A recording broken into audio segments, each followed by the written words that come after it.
রাজশাহী শহরের পাশে বয়ে চলা পদ্মা নদীতে ঘুরতে আসলাম আব্বার সাথে।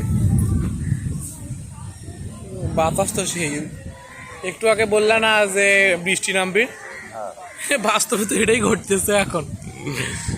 সেই পরিষ্কার লাগতেছে পিছনে ওইদিকে আছে তো ইলিশ।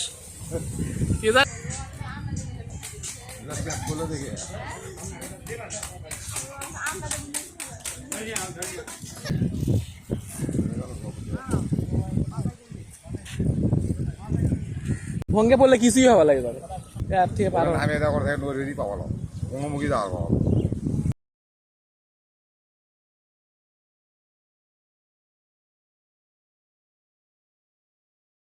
ছাত্রী আসতে পারে না, তো এই ঢেউয়ের ভেতর যদি কেউ পড়ে যায়, এটার ভেতর যদি কেউ পড়ে কিভাবে ও সাঁতরাবে, পানির সাথে শক্তি কুলাবে?